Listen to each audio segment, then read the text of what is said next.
Bonjour les amis, je vais commencer par le générique. Séquence mémoire Arlette Tambanou, ma défunte épouse. Et donc on va parler de la méchanceté, de la brutalité qu'il y a eu à l'hôpital de Creil. Et puis je vais m'occuper de la famille Ambanou, qui sont dans le mensonge, mais je pense qu'on va en découdre. Je suis en train de tester les micros. Le travail a été fait pour donner la puissance à l'image. Lorsque vous avez l'écran en portrait, et ce n'est pas bon. Et donc, il fallait, en tout cas, régler les navigateurs. Euh, Google Chrome, c'était un gros souci pour nous. C'est ça l'avantage d'être enseignant.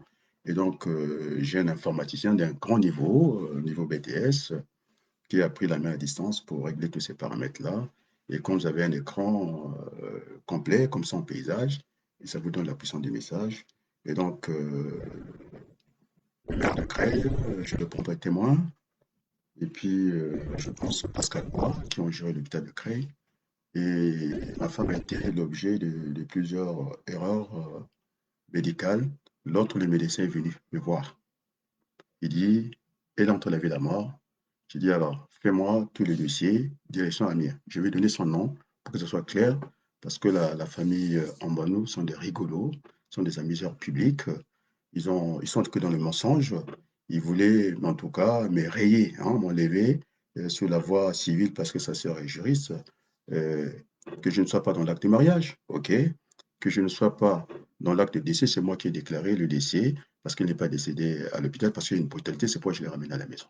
Alors, donc, il est décédé à la maison, donc c'est le pont funèbre, c'est moi qui ai payé toutes les factures avec l'argent de ma banque parce que je devrais terminer la maison du Congo. Ils n'ont rien fait. Sa grande sœur, avec sa maman qui est à Brazzaville, ce n'est pas dans le mensonge, elle n'aime pas sa fille défunte. Parce que j'ai demandé par son truchement, c'est pourquoi je me suis donné les 2 mois, parce qu'elle m'a dit, Adrien, tu restes avec moi. Parce qu'il ne jouait pas le jeu, hein. Le samedi, sa grande sœur qui habite à 100 mètres à l'église Kimbangis. Le dimanche, à l'église Kimbangis, donc il venait vraiment au forceps, hein, comme ça, quand Tayani, c'est pas la peine. Il allait faire le restaurant des mariés, et donc toujours dans le mensonge, et il venait 5 minutes, même pas, et je dois être à l'hôpital pour qu'il vienne. Donc il n'est pas parmi les confidents.